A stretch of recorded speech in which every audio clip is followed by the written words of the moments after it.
WXCO 98.9, Wausau's real news and great conversation. Here's your Daily News Roundup. From the Wausau Local Newsroom, I'm Melissa Kay. There's a new online resource to help Wisconsinites understand the lab test results of their drinking water from private wells. The Wisconsin DNR launched the Be Well Informed online tool, where people can upload test results from a certified lab. The program generates a report that explains the test results and provides additional education resources. DNR officials say their goal is to help private well owners make more informed decisions to address any issues with their drinking water. There are over 800,000 private wells in the state, providing drinking water for about 25% of residents. The DNR has been working to address PFAS and nitrate contamination in private wells in recent years to ensure access to safe drinking water for everyone.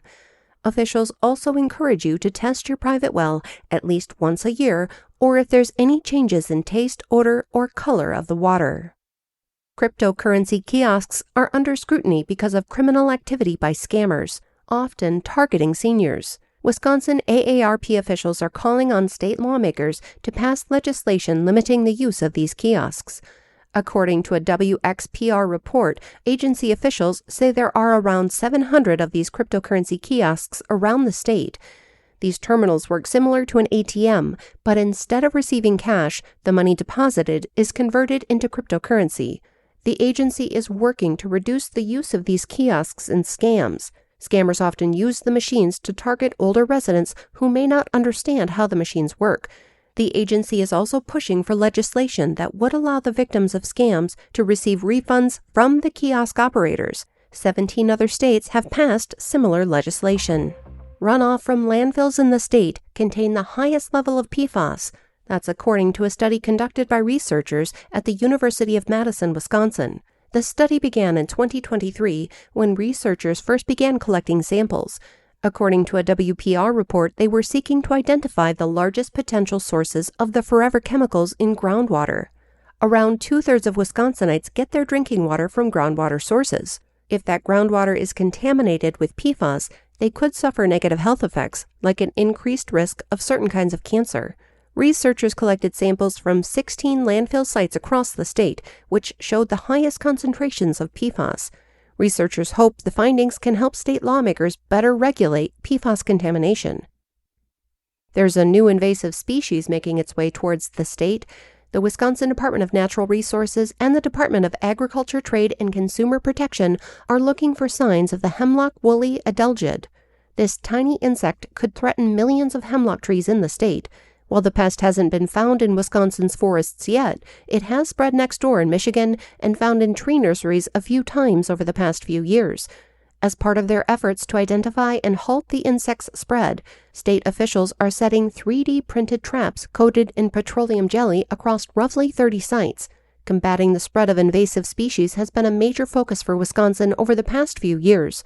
The emerald ash borer is now being found in all counties in the state.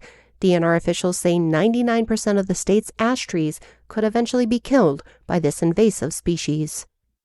Local news at the top and bottom of every hour throughout the day or on demand anytime at WXCO.FM. From the Wausau Local Newsroom, I'm Melissa Kay. A reset for the Packers. Hi, I'm Mike Clemens with sports. The Packers in meetings today, reviewing what went wrong in their 41-24 loss to the Ravens at Lambeau Field. I talked to Packers running back Josh Jacobs. I think we all got to look in the mirror. From the top down, coaches included, I think we got to look in the mirror and, have a reality check on, what we need to do to even give more, or to do more for this team. The things that we need to fix and go ahead and correct them. The Packers and Vikings game has been moved to a noon start this Sunday at US Bank Stadium. NBA, the Bucks in Charlotte tonight to take on the Hornets. Milwaukee with a 112-103 win over the Bulls Saturday. It was Giannis' first game back from a calf injury, playing limited minutes. We wanted to save minutes in the first half so we can have him 3 rotations in the second half. He obviously hated that. I think the second time we took him out, I thought he was going to go nuts. But it is what it is. That's Bucks head coach Doc Rivers with Sports. I'm Mike Clemens. Windy with a little light snow and blowing snow. Otherwise, partly to mostly cloudy today with a high right around 15 this afternoon. Tonight, partly cloudy. Will drop to around 0 for an overnight low. Tomorrow, some light snow, mostly cloudy with a high in the low to mid-20s. I'm meteorologist Sean Cable. That's your Wausau News Roundup from WXCO. Find more news anytime at WXCO.FM. Subscribe to this podcast on Spotify, Apple, or wherever you find your podcasts.